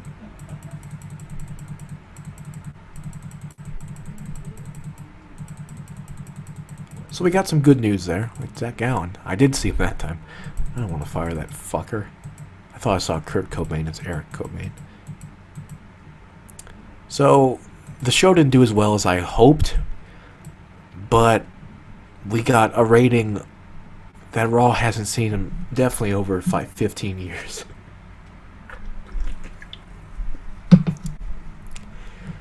Nowadays, they can hardly get a 2. So, that's damn good. We might be heading towards a boom period in wrestling. So that's great. So,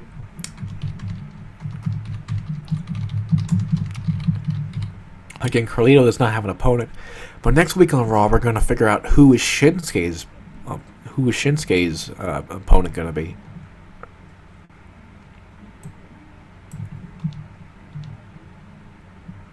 We have 8 people left in the tournament. Six people that can qualify, or three people that are going to qualify. 6 people that won't. Or what the fuck? I hate math. 3 people that can, 3 people that won't. God, shut up. Alright, so we're going to remove this match.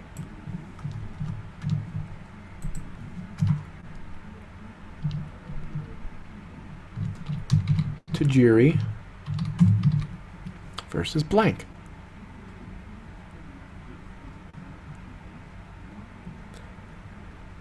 Okay. So we're probably going to have 1 or 2, maybe even 3 of these matches. We're either going to completely find out the field of the tournament, or we're going to get really close to finding it all out. And we're going to have another one of these matches. Maybe we won't. Because we only got 2 more left. We're definitely going to have maybe 1 or 2 of these, and more tag team matches as well. Yeah. Gotta get to work on those.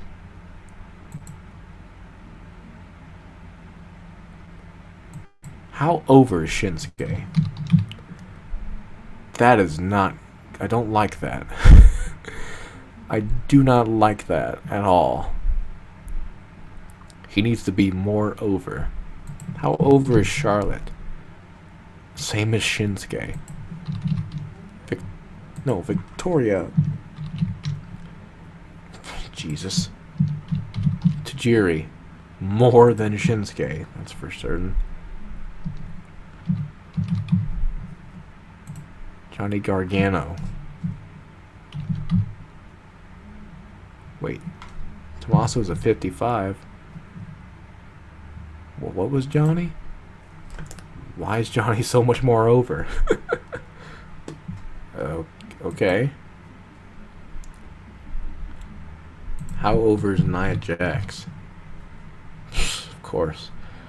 I'm pretty disappointed right now. I thought Raw should have did better. Austin's pretty over. How over is Seth Rollins? How come the fans weren't into their match more? I mean, it was the best match on the card, but it didn't get the best rating from the fan. I'm lost. I don't know what's happening. How over is AJ? Not as over as I thought he would be. Whatever. God damn it.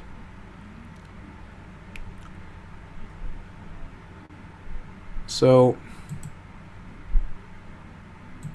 what was I doing?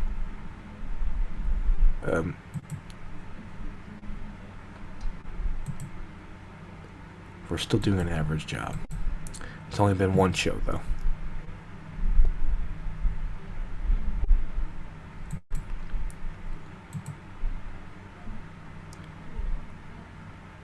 The signs are that the market's starting to weaken. The highest rating we could get would be an 8.0, which is... that's awesome.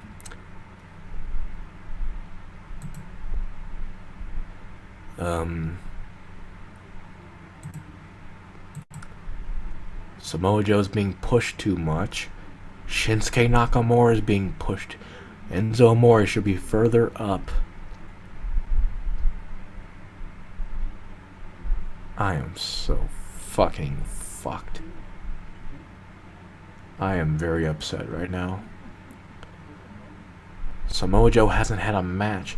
You're saying I shouldn't make Samoa Joe and Shinsuke main eventers. Is that what you're telling me? Well, I could lower Shinsuke to an upper mid-carder, but that would just lower his morale. And if there's one thing you don't want to do, you don't want to lower somebody's morale. If a wrestler's morale gets low enough, they will flat out not wrestle for you anymore. They will sit out their contract until they're finally released or their contract goes up. If they will be that unhappy.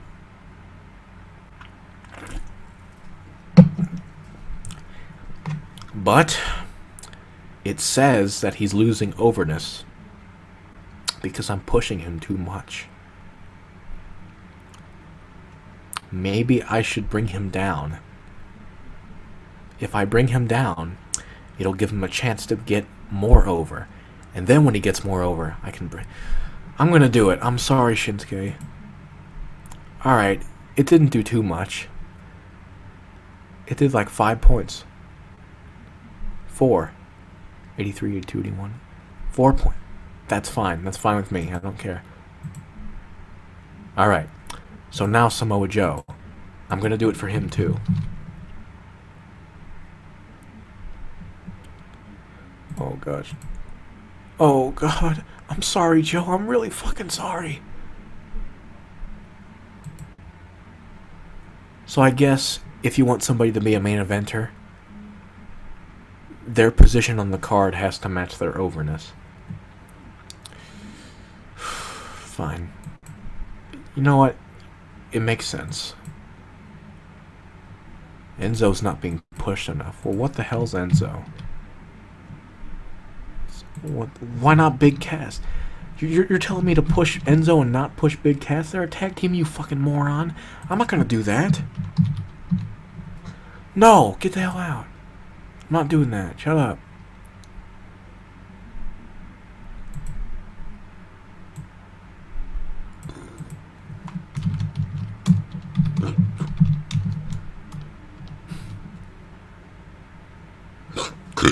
Excuse me. Keep in mind,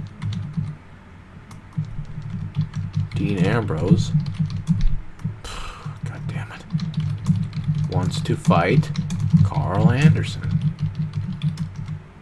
Reigns wants Gallows.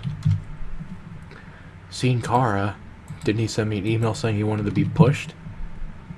Alright. That's fine. That's fine. That's doable. I mean, I wouldn't make him a main event. If I'm not going to make Sin Cara, who's 67 overall, or 67 over, a main eventer, why would I make... Then I'd have to make Shinsuke and Samoa Joe main eventers. Fine. Mid-card is doable. Good. That's fine with me. Just looking at all this shit. Looking at all this big buttholes. What do you think now? Who should be... Still Mojo Rawley, huh? Fuck off. Fuck off, Sophie. I don't care.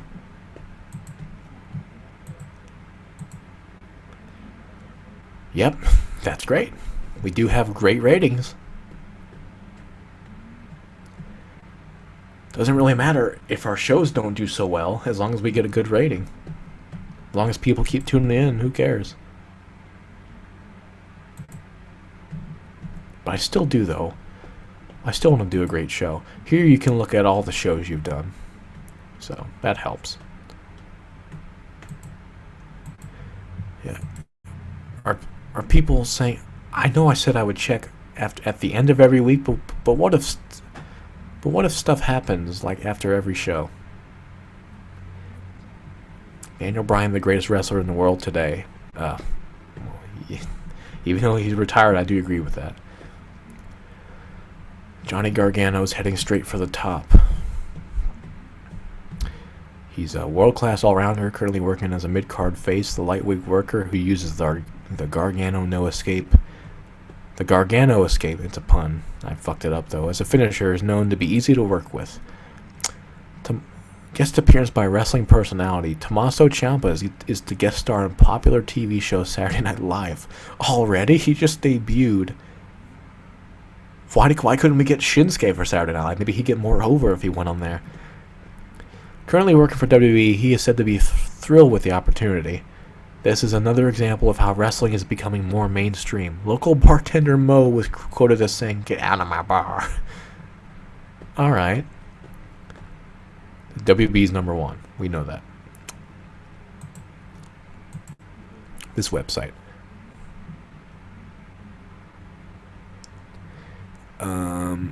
This is independent wrestling. We are not independent wrestling. Triple H is said to be furious with his position within WB. Oh yeah, I'm sure he must be just pissed off, infuriated that he is a majority owner. Yeah, that must suck. It's been reported that he's not going to show up for the next WB event. Some have said that if he does not show up, he could lose his job and become the biggest free agent in wrestling. Remember, guys, this is all just speculation. This It's just bullshit written by these fuckers to get views and clicks. Wrestling analysts are predicting that wrestling is about to experience the worst slump in business for many years. Some of the owners of the... Oh, I remember reading this before. Bayley has signed a deal with Playboy to appear in next month's issue. I'd love to see that. I really would. A reliable source informed us that the deal was signed last Friday, and the 26-year-old's photo shoot will take place this week. You can be sure the latest news will appear first here at Wrestling Heat. Wouldn't that technically be like child pornography? I know Bayley's 26, but her character is just so innocent and naive and beloved. It's basically child pornography. She acts like a child, basically. Alright. That's cool, though. Will she get more over? I bet the percentages of erections will go over, that's for sure. Bret Hart to sign contract. Kane to sign contract. Steve Austin to sign contract. I'm going to debunk all these rumors right now. That's not happening. None of that. I'm going to be looking at total nonstop action. Well, I'm not. By the book, yeah. I'm just skimming through it. Nothing's out to me. CM Punk, he's in the UFC. We look at the 5 best American workers. Bryan, Rollins, Punk, Aries, Sasha Banks. Great. I have 4 of the 5. Maybe... Hey, if anybody can get CM Punk to come back to WWE, it's Sayuri Kurata. There are many regional territories in wrestling and many workers who, while not nationally known, are minor celebrities in these places. For example, in the early 90s, J.T. Smith was well known in the tri-state area, but nobody in Atlanta would have heard of him. There are many workers in this situation at the moment. The majority will never make it any further, while a lucky few may well get the breaks they need to become nationally known.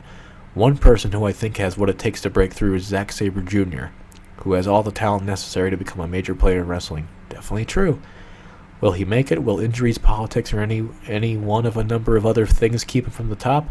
Nobody knows for sure, but we do know that he has the skills so that if the opportunity arises, he should be capable of taking it. Yes. Lana. We read this last time.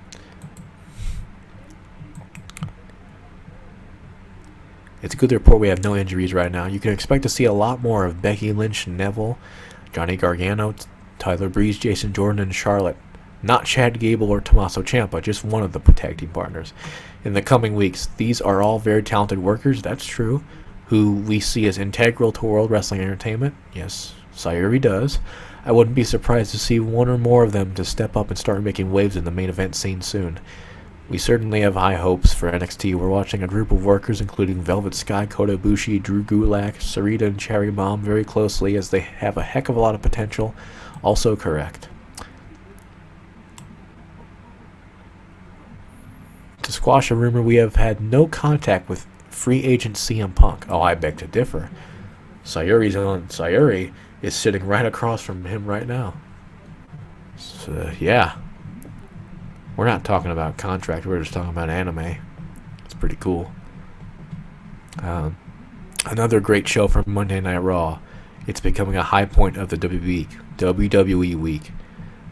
And once again, big thanks to our fantastic sponsors, Pepsi, Aflac, Bedazzler, and Chia Pet. These mutually beneficial relationships are great for all parties involved. Yes, yes, yes. Today's topic, technique. Top 10 technique wrestlers: Daniel Bryan, Seth Rollins, Kevin Owens, Austin Aries, Sami Zayn, Cesaro, Zack Sabre Jr., Jason Jordan, Chad Gable, and Tajiri. Funny that Jason Jordan's ahead of Chad Gable. Huh, okay.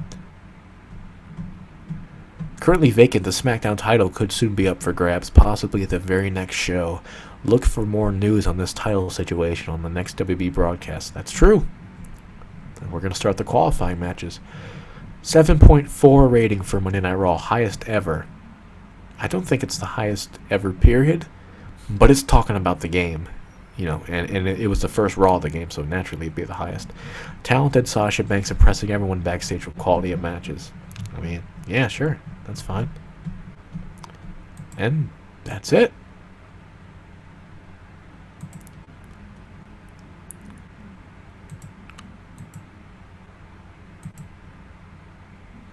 Let's see who's ready to be promoted. Velvet Sky, Kota Ibushi, Andrade Almas, Grand Metalik, and Taylor Hendricks. Most of them just got there, but they're already ready. That's good. Anybody unhappy? That's good.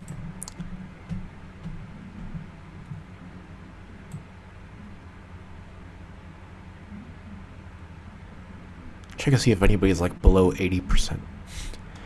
Why the fuck is Mustafa Ali 83%? What has he done? I don't see anybody that's below an 80 though. Alicia Fox at 81. Well, it's good that she... Well, she might be on SmackDown this week. Who knows? I honestly don't even know.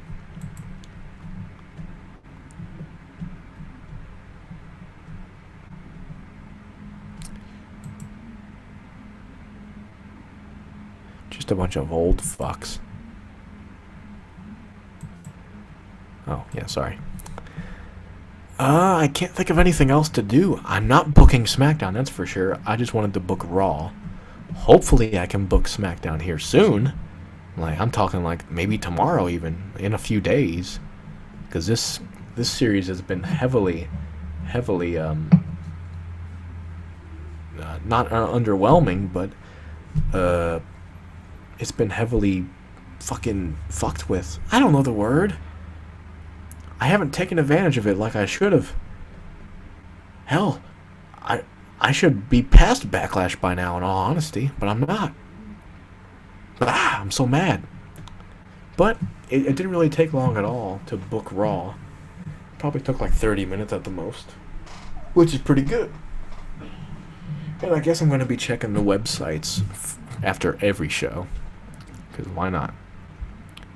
So yeah. I hope to be back in a few days with SmackDown. I'm going to book SmackDown. I hope. I don't go on another month and a half hiatus. That would just be terrible, and I would never forgive myself. Sayuri would never forgive herself for depriving you fine wrestling fan folk of what is sure to be a spellbinding episode of Friday Night SmackDown. Until then, this is Sayuri Kurata, signing off. Go watch Canon 2006. It's the best reality show, totally not an anime, of all time. Now, the original Canon 2002, that's definitely an anime. Don't watch that one. Watch Canon 2006. It's totes great.